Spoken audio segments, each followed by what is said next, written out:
hidupku, tak ada yang tersembunyi bagimu.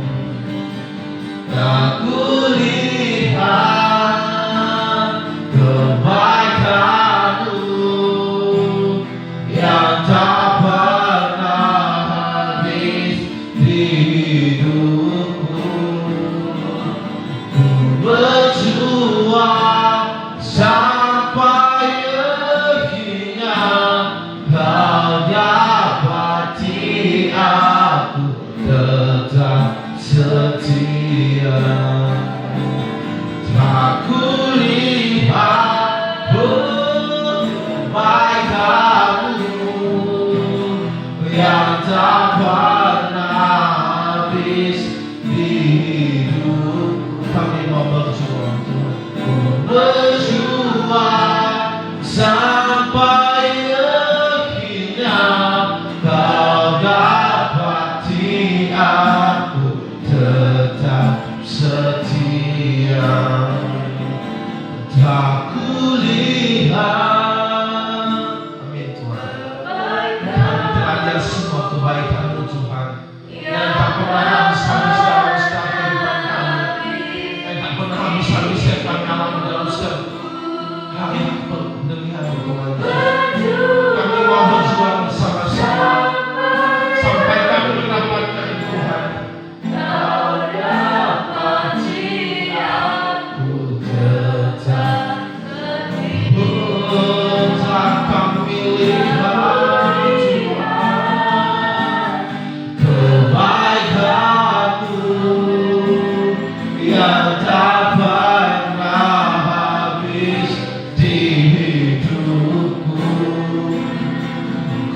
Berjuang sampai akhirnya kau dapati aku tetap setia.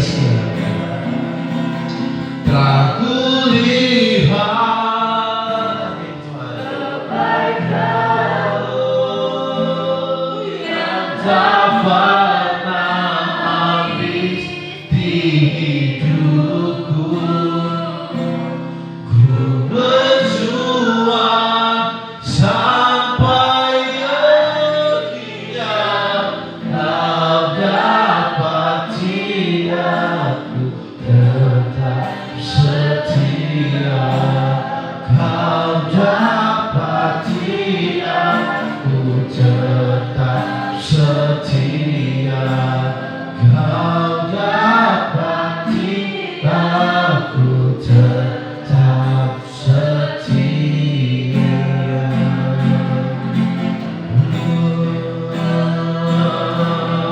Haleluya.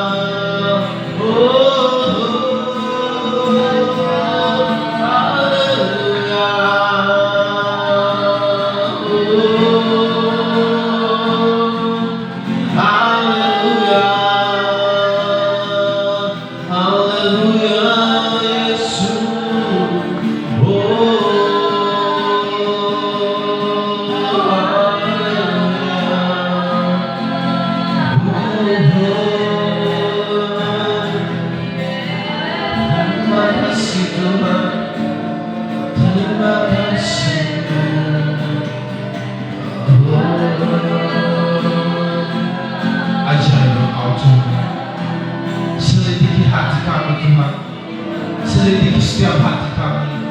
Apakah kami benar-benar mengasihi Engkau Tuhan? Apakah benar-benar dari hati kami mau melayani Engkau Tuhan? Apa benar-benar dari hati kami ingin mengasihi Engkau Tuhan Yesus? Atau cuma hanya di bibir kami saja? Terima kasih Tuhan, selidiki dalam hati kami Tuhan Yesus.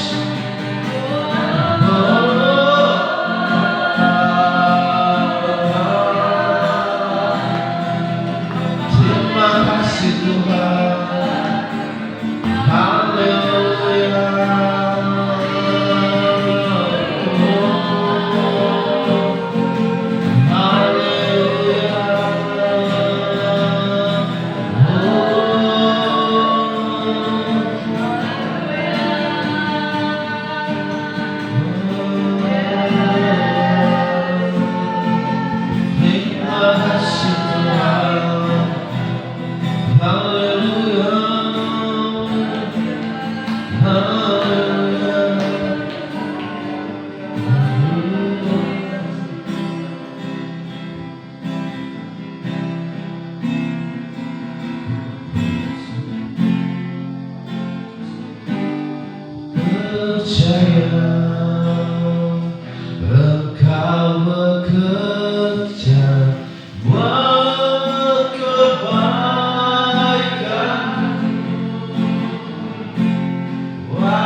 sempurna.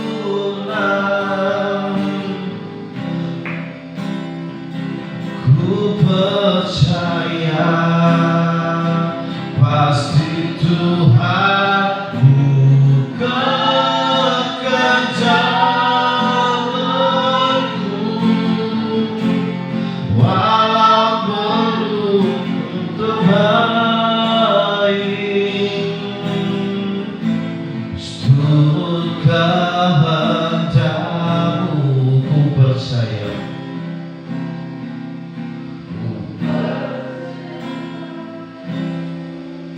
Engkau bekerja buat kebaikanmu,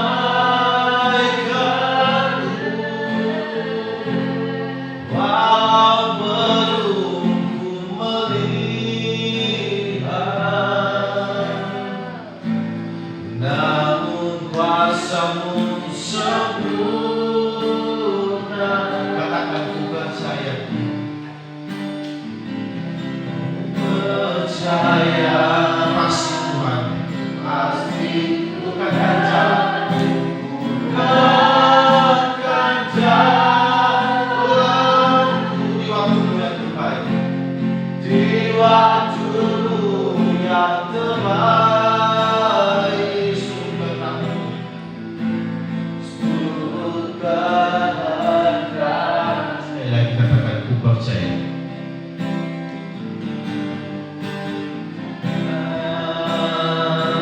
Engkau berbuat kebaikan,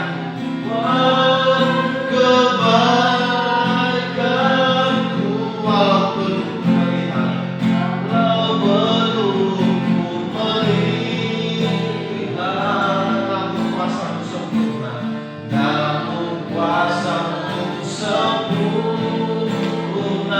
Ku percaya, ku percaya.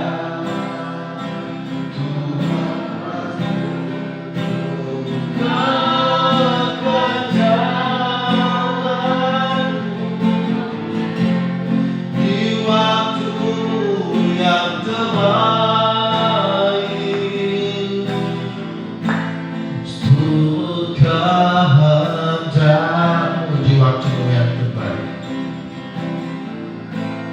Di waktu yang terbaik,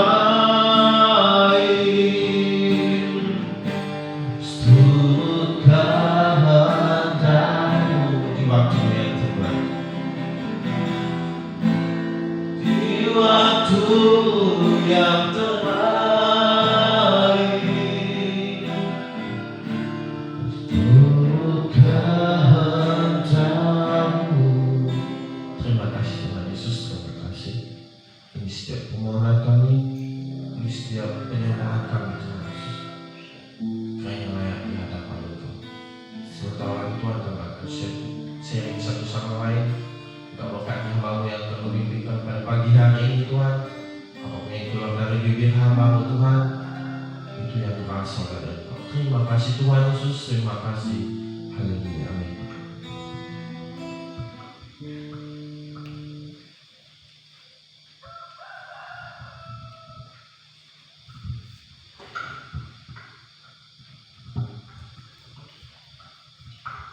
Shalom. Sekali lagi shalom. Oke, puji Tuhan. Dari kemarin sampai pagi hari ini kita dalam perlindungan Tuhan. Amin ya. Oke. Sesi pertama kita mendengarkan rupa Allah, gitu kan. Terus dilanjutkan Pak Oki dengan prajurit. Dilanjutkan dengan koris yang anak-anak muda yang mau berubah. Nah, pada pagi hari ini saya tidak sedang mengkhotbah teman-teman atau memberikan nasihat kepada teman-teman, tapi saya ingin membagi apa yang saya dapatkan dalam perenungan saya tentang generasi anak panah. Teman-teman dikasih nama Tuhan, saya mau tanya, ciri anak panah itu apa sih? Mungkin teman-teman ada yang mau berpendapat? Tajam. Tajam, betul. Apalagi teman-teman?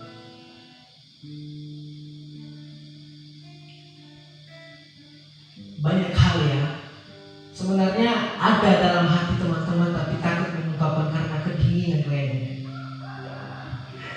Ya, kita membuka ayat firman Tuhan kita dari Mazmur 127 ayat 3 sampai ke 5. Nanti saya bacakan, teman-teman bacakan ayat ganjil, saya akan membacakan ayat genap. Ini cuma 3 ayat yang kita renungkan pada pagi hari ini. Amin. Sudah dapat semua?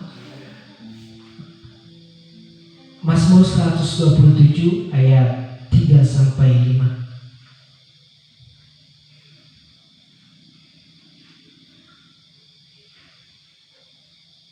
Sudah dapat teman-teman? Amin ya. Oke. Mulai dari ayat yang ketiga teman-teman semua ya. Saya nanti ayat keempat. 1, 2, 3. Sesungguhnya anak-anak kita ini adalah milik pusaka daripada Tuhan, dan buah kandungan adalah suatu upah. Seperti anak-anak panah di tangan pahlawan, demikianlah anak-anak pada masa muda. Berbahagialah orang yang telah membuat jenuh dalam panahnya, dengan semuanya itu ia tidak akan mendapat malu apabila ia berbicara dengan musuh-musuh di depan. Oke, teman-teman yang kasih nama Tuhan, ini adalah tema kita ya untuk retreat ini, yaitu generasi anak panah. Nah, kita fokus pada ayat keempat ini, ya. Seperti anak-anak panah di tangan pahlawan. Kata seperti itu menggambarkan apa yang digambarkan, yaitu pada ayat ketiga. Sesungguhnya anak-anak lelaki adalah milik pusaka dari Tuhan. Anak lelaki itu adalah milik pusaka Tuhan, dan buah kandungan adalah suatu upah. Teman-teman yang dikasih nama Tuhan, anak panah itu bisa dibuat dari kayu, bambu, besi, dan setiap anak panah pasti memiliki ketajaman. Kalau tumpul itu bukan anak panah teman-teman. Jadi sebuah anak panah itu harus memiliki sisi yang tajam. Jika anak panah memiliki sisi yang panjang atau sisi yang tajam, apakah anak-anak muda generation GKKI Video Generation juga memiliki sisi yang tajam untuk menyenangkan hati Tuhan? Ada amin? Teman-teman kasih nama Tuhan, saya mau bertanya. Saya ketika merenungkan ayat firman Tuhan ini, apa sisi yang mungkin kita tajamkan untuk pelayanan kita di Video Generation? Mungkin ada satu jawaban atau masukan.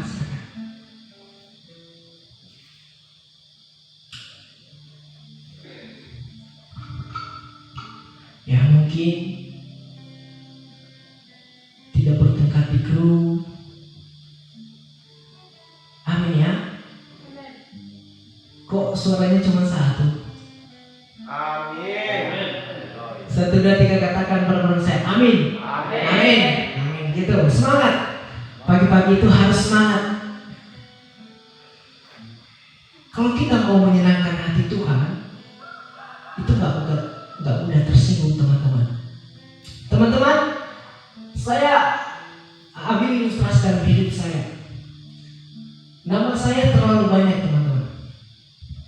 Kalau dijelaskan satu persatu itu banyak sekali. Ada yang kurang huruf, ada yang ditambahkan huruf. Tapi itu tidak saya sedikit pun tidak tersinggung, malah Saya ketawa gitu kan. Ada kayak Kavojam, ya, Julianus, gitu kan. Jadi saya menerima itu dengan lapang dada. Meskipun di suku Nias itu teman-teman, ada Bapak Ibu yang dikasih nama Tuhan, di suku Nias itu kalau dikasih nama itu dipotong babi. Gitu. Tapi apakah hati kita itu mau menerima ketika orang lain itu salah? Teman-teman, saya kemarin hari Rabu itu belajar tentang rupa Allah. Ya. Seperti yang dikatakan kemarin di sesi 1 itu. Rupa Allah itu ada dalam setiap hati kita, dalam setiap pribadi kita. Tetapi kenapa kita sering membenci orang lain? Apakah kita membenci rupa Allah? Bukankah kita juga sama-sama kadang-kadang munafik, kadang-kadang benar, kadang-kadang salah? Atau ada hidupnya yang lebih kudus? Jujur teman-teman, saya nggak mengatakan saya kudus, saya benar, enggak. Tapi bagaimana hidup saya itu mau menjadi berkat? Itu yang penting teman-teman. Mungkin aku sering bercanda sama teman-teman ya. Mungkin menyinggung perasaan teman-teman. Atau memberikan kayak tadi malam memberikan game di atas terus tidak ada solusinya gitu kan. Tapi di satu sisi itu memacu kita untuk bisa berpikir, ya kan? Aku sengaja teman-teman. Tadi malam itu aku sengaja. Sebenarnya aku nggak tahu caranya teman-teman. Aku lihat di FB gitu kan. Tapi setengah jam dengan berpikir tapi nggak dapat solusi. Nah, pada pagi hari ini kita akan merenungkan bagaimana pembentukan anak panah. Di sini teman-teman di ayat ini mengatakan bahwa seperti anak-anak panah, bukan hanya satu anak panah. Kalau satu anak panah berarti ada yang pokok anak panah itu, tapi ini anak-anak panah.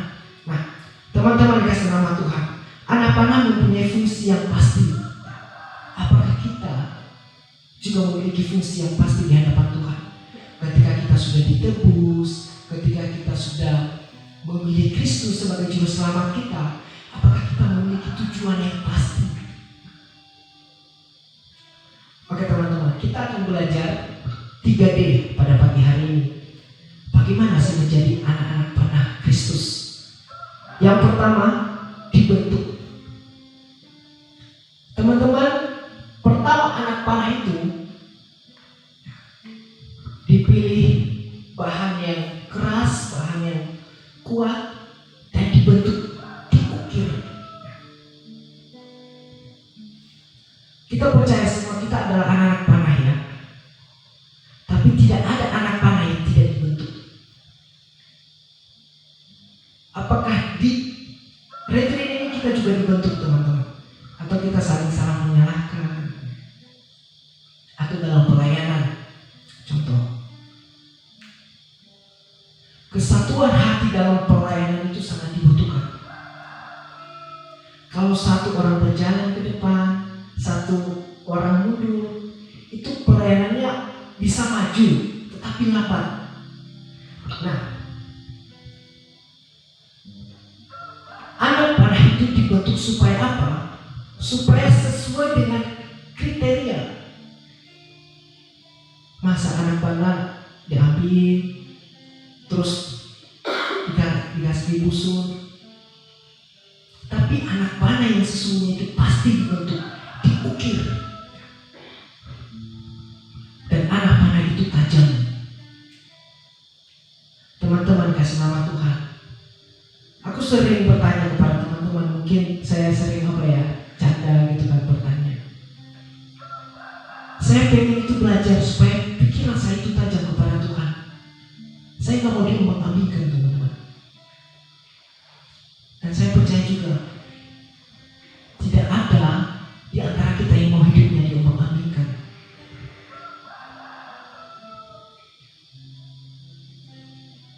Teman-teman dikasih nama Tuhan,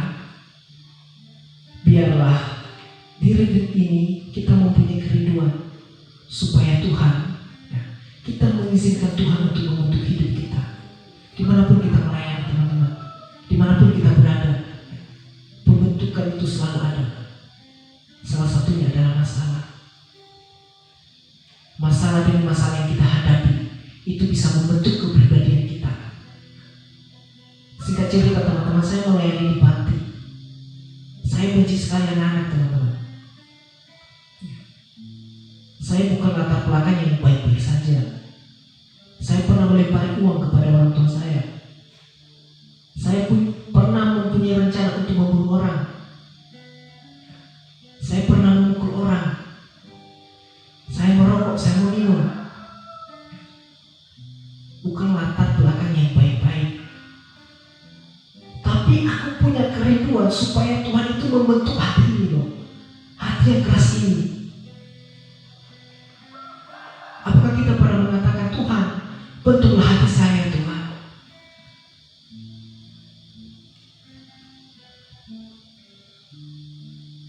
Teman-teman yang kasih nama Tuhan, bagaimana Tuhan bisa membentuk hati kita kalau kita tidak menyerahkan hati kita kepada Tuhan? Dan yang kedua, yaitu diarahkan, dibentuk. Setelah dibentuk yaitu diarahkan. Apakah anak panah itu bisa meleset sendiri? Gak bisa ya teman-teman ya. Yang mengarahkan hidup kita adalah Tuhan. Tapi kita bisa belok gak? Bisa. Teman-teman yang kasih nama Tuhan, anak panah itu harus dilepas. Harus dilepas. Gak mungkin kita pegang terus kan? Jadi harus dilepas. Ditarik ke belakang, terus dilepas.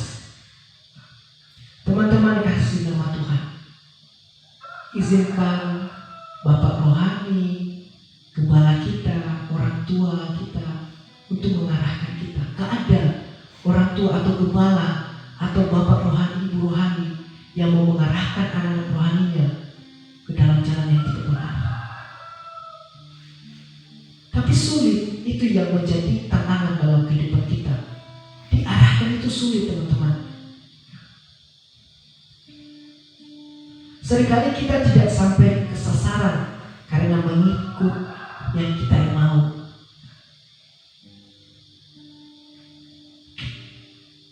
Bapak rohani kita ada yang pengen dia itu capai dalam hidup kita, tapi kita yang sering tidak membaca kan.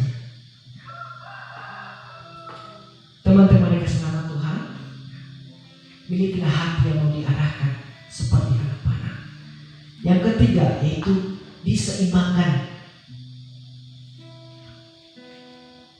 Kehidupan spiritual kita dan jasmani kita harus diseimbangkan.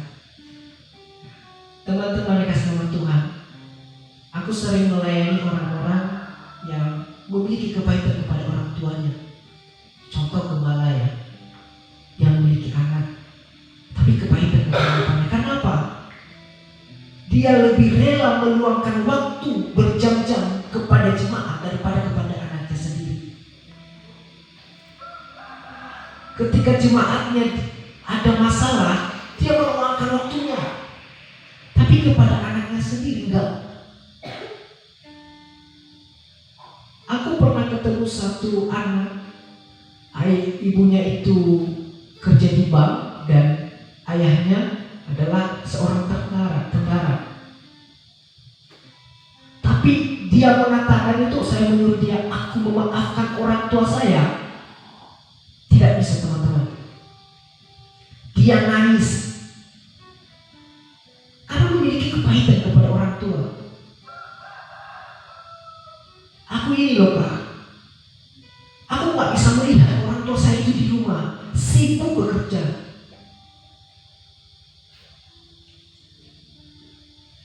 Apakah kita juga sibuk mencari kepentingan diri kita sendiri daripada kepentingan Tuhan? Apakah kita lebih sibuk mementingkan kepentingan diri kita sendiri daripada keluarga kita?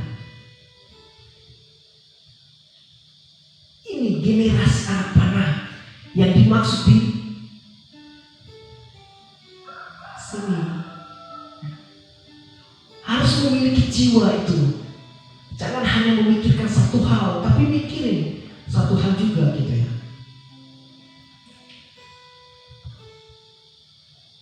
Saat anak panah itu tajam ya, dan mau diarahkan dan diseimbangkan, maka sampai ke tujuan.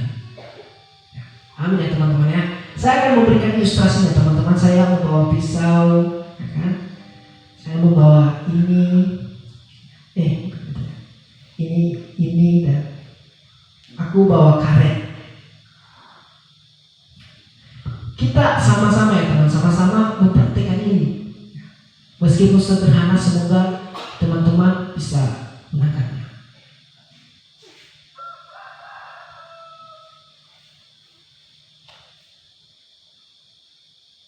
Nah, apa yang pertama tadi? Saya sibuk ngomong ya. Yang pertama apa? Yaitu dibentuk dulu ya. Kita bentuk ya. Dibentuk itu dibuat, digeser, ya kan? Ditajamkan, sakit. Tajamkan lagi, sakit. Harus ditajamkan. Anak panah itu harus ditajamkan. Kalau tumpul itu bukan anak panah itu, kasur itu. Terus dibuat kayaknya di bawah.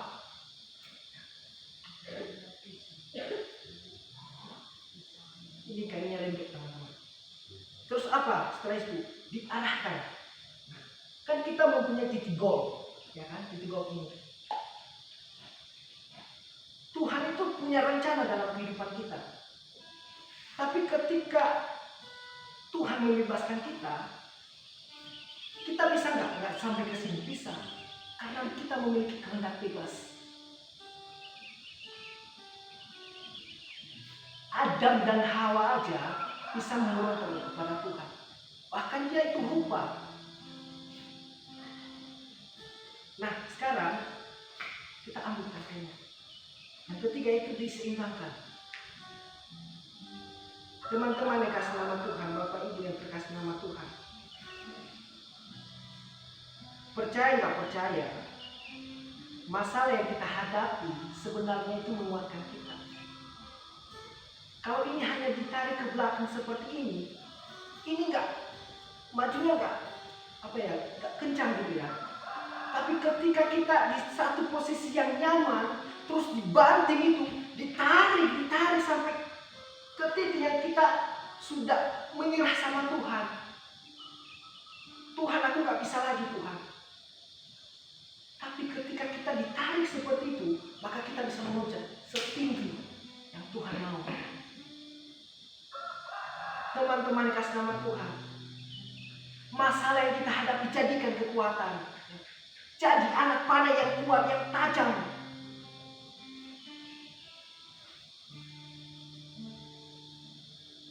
Biarlah ciri anak panah itu ada dalam hati kita.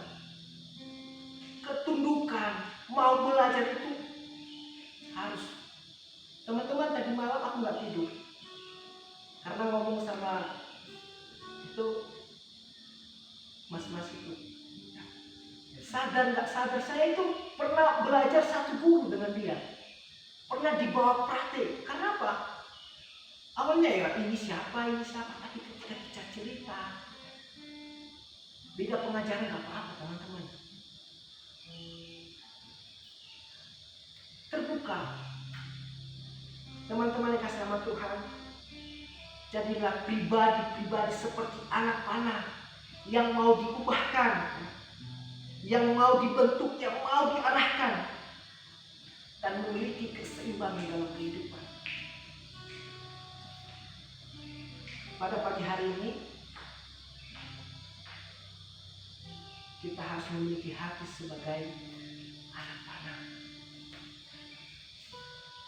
Yang pertama, ada 3D, yaitu yang pertama dibentuk, yang kedua diarahkan, yang ketiga diseimbangkan. begitu saja yang bisa saya sampaikan teman-teman. Mungkin dari Pak Oki ada yang mau ditambahkan. Kalau nggak ada, dengan kasih Kristus. Sebelum itu kita akan puja ya teman-teman ya. Berikan ku hati.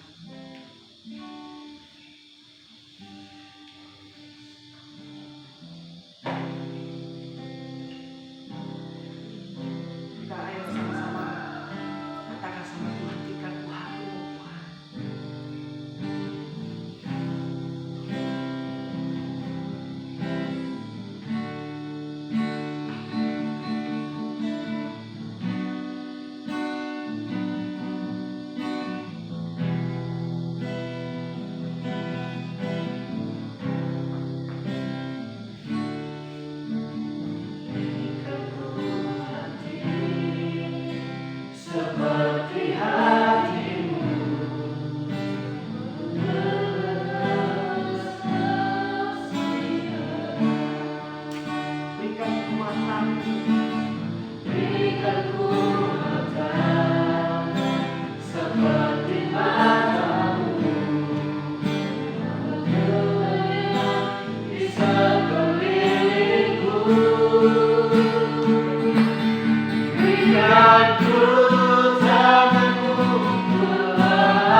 Jika ku kakiku melangkah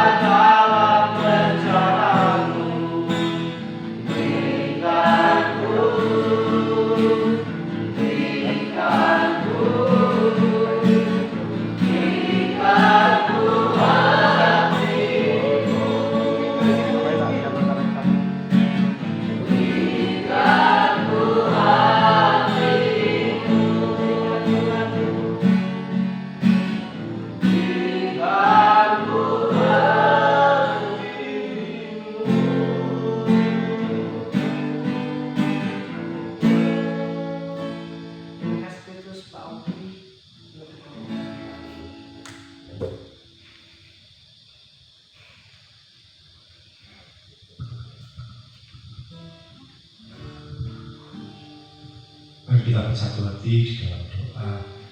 Bapa yang kami sembah di dalam nama Tuhan Yesus, kami bersyukur untuk firman Tuhan yang kami terima pada pagi hari ini Tuhan. Firman-Mu mengajarkan bahwa kami adalah anak-anak panah yang Engkau bentuk, Engkau arahkan, dan Engkau seimbangkan ya Tuhan, sehingga menjadi pribadi yang berkenan di kerajaan surga, pribadi yang berkenan di hadapan Tuhan. Terima kasih Tuhan Yesus untuk pagi hari ini Tuhan. Memberkati Kak Yulinus yang menyampaikan bagi kami semua, menguatkan kami, memberkati Kak Yulinus dalam pelayanan, dalam studinya, dalam kehidupan sehari-hari, segala sesuatunya yang terbaik Engkau tambahkan berlimpah di dalam kehidupannya. Dan akan melakukan aktivitas berikutnya Tuhan sepanjang hari ini Tuhan, di hari terakhir ini kami percaya Tuhan menolong, menyertai, memimpin, dan memberkati setiap kami mulai pagi ini sampai kami menyelesaikan kegiatan kami di tempat ini. Di dalam nama Tuhan Yesus kami berdoa dan mengucap syukur. Amin.